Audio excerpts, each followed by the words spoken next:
So it's Monday again, and another day to buy some more stocks, increase the stock portfolio.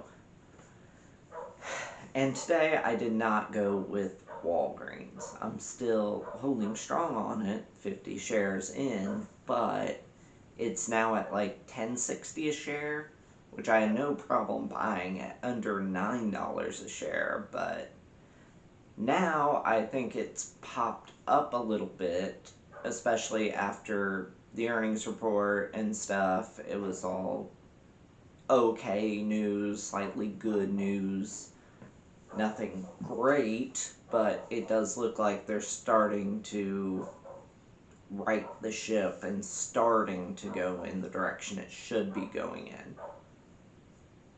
But not, I don't know, enough, I guess. I'm not comfortable buying at over $10 a share right now. And if anything, thinking about selling and just taking the profits, taking the like whatever I have, like 85-ish dollars in gains, and just calling it a good couple weeks. So what I did do is go into Procter and Gamble and just go from 1 share to 3 shares. I figured instead of buying more Walgreens, might as well double down and buy 2 shares of Procter and Gamble. It's currently at about $170 a share, so it is a relatively expensive thing to get a bunch of shares in, which I want 25 shares. That's kind of my end-ish goal for that. I figure that's going to be my 8th pick, if you count the bonds each individually as a pick, which I kind of am, and I need about 10. So Procter and Gamble just seems like the way to go. I think over the past 10 years, if you compare it to what the dividend was paying back then, it's about a 65% increase. So it has kind of kept up with inflation, and it's just a solid company, and you probably own multiple products that were made by Procter and Gamble. I know I do. I'm looking at a can of like Febreze back there and like Crest toothpaste and stuff like that.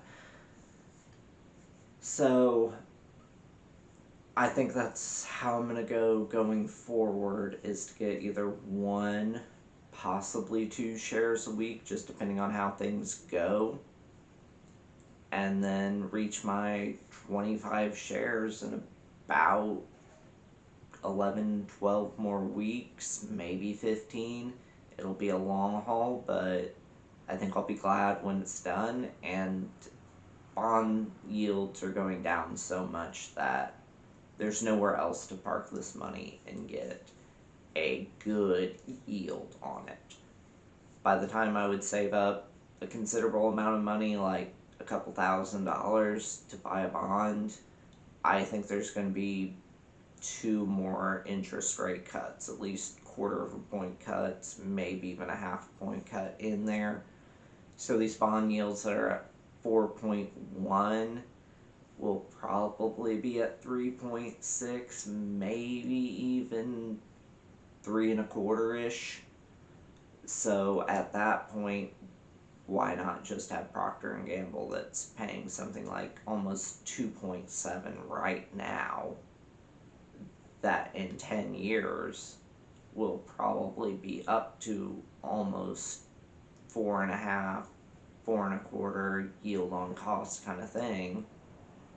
And then from there, the next 10 years, you'll probably be looking at 6+% yield on cost, where that bond would be paying, 3.75 the whole time.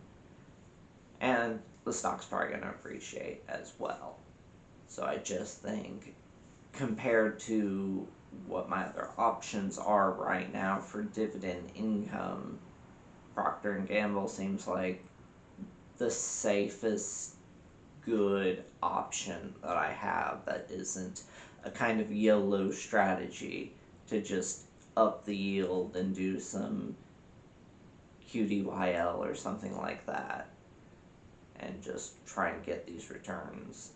Like Walgreens, I'm fine with putting the like $500 I have in there. That's fine. I'm fine with holding that. If it goes up to $20, I'm probably selling out. Maybe even 18. I don't know. Sometimes you gotta sell to make that money, which maybe I should have done with Wendy's, which is at like 19 and a quarter right now. I think it was at like 19.75. My cost basis is like a little under $18. Maybe it's time to sell Wendy's and wait for it to go back down to about $18. I don't know. Selling makes me nervous, kind of. I like more of the buy and hold strategies. But anyways, that's my update. 2 more shares of Procter and Gamble. That's probably what it's going to be for the next 5-10 weeks, just chipping away at that goal. 25 shares. Thanks.